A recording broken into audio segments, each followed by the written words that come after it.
Subscribe to our channel by clicking the subscribe button.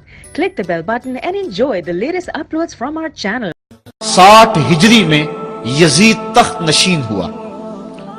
Yazid बदकार शख्स था। इब्ने Asir और दीगर बड़ी बड़ी मोतबर कुतबे तवारीख में उसके स्याह कारनामों के तज़किरे मौजूद हैं। वो जानी था, शराबी था, मुसलमानों का कातिल था।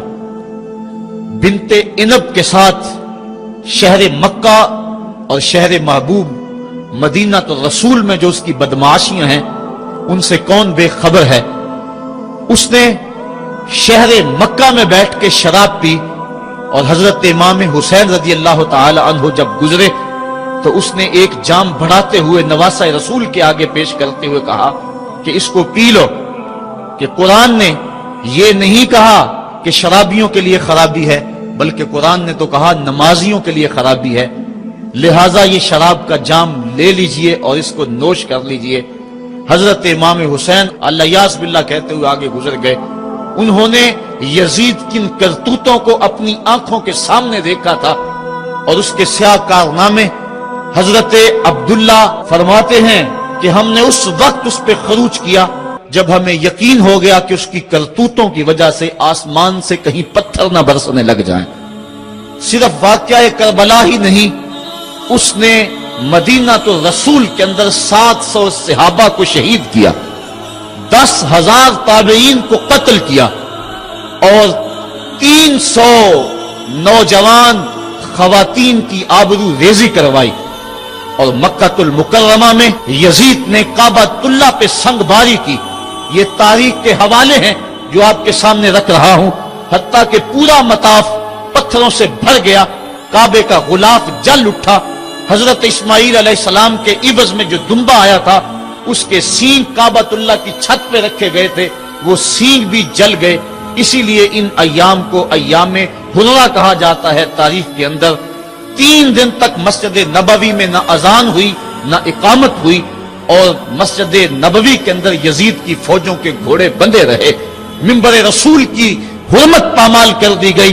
अब वो यजीद जब तख्त नशीन हुआ तो हजरत इमाम हुसैन रजी अल्लाह ताला अन्हो को वलीद बिन उतबा ने बुलाकर कहा कि तुम यजीद के लिए बैत कर लो। तो हजरत इमाम हम्माम हजरत इमाम हुसैन ने 2 टोक कहा कि ये कैसे हो सकता है कि मैं उस जैसे जालिम शख्स के हाथ पे बैत करूं। आप ये कह के पलटे तो मरवान बिन हकम ने मशवरा दिया कि ये मौका है, जाने ना दो। अगर ये चले गए काबू पाना दोबारा मुश्किल होगा, लिहाजा अभी इनको कत्ल कर दिया जाए। ये हजरत इमाम हुसैन रजी अल्लाह ताला अन्हो के कानों में आवाज पड़ी। रिवायात में आता है कि आपने उन्हीं कदमों के बल पीछे पलट के नियाम से तलवार बाहर निकाली और हवा में लहरानी शुरू कर दी। मुहम्मदी के छार से हैदरी शेर निकल आया। कहा, वलीद बिन उकबा तू हमें नहीं जानता हम कौन है?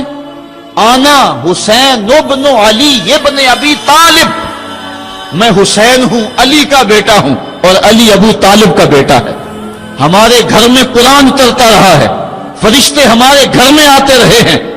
वह यजीद इब्न मुआविया फासिकुन फाजिरुन कातिलुन नफ्से मोलिनुन बिल फिस्के शारिबुल खम्र, और यजीद फासिक है, फाजिर है, मुसलमानों का कातिल है और शराब पीता है। इसलिए हुसैन डंके की चोट पे यजीद की बैत से इनकार करता है। हजरत इमाम हम्माम इमाम हुसैन रजी अल्लाह ताला अन्हु ने इनकार बैत की वजह बयान कर दी। आज ये प्रोपेगेंडा किया जाता है कि ये 2 शहजादों की जंग थी और ये इक्तदार के लिए सब कुछ हुआ। अगर ये बात होती तो तरमाह बिन अदी कह रहा है, हातम ताई का पोता, जब आप मैदान करबला की तरफ बढ़ रहे हैं, हुजूर आप मेरे पहाड़ों में आ जाएं और 5000 का लश्कर आपकी पुश्त पर रख दूंगा और आप जिधर बढ़ेंगे वो जान नसारी करते हुए आपके पीछे होंगे और यजीद की हुकूमत के टुकड़े करके रख दें। हजरत इमाम हम्माम इमाम हुसैन ने तरमाह बिन अदी बिन हातम की इस पेशकश को ठुकरा दिया। कहा, मैं तो किसी और काम के लिए जा रहा हूं। यजीद के चेहरे से उस निकाब को नोचना था, उसके मकरूह चेहरे को लोगों के सामने नंगा करके बतलाना था कि ये वो शख्स है کہ جس کے بارے میں میرے محبوب اور میرے نانا نے خبر دی ہے کہ بنو امیہ کا ایک ظالم شخص میری سنت کو بدلے گا اور وہ سنت کو بدلنے والا یہی شخص یزید ہے. Subscribe to our channel by clicking the subscribe button. Click the bell button and enjoy the latest uploads from our channel.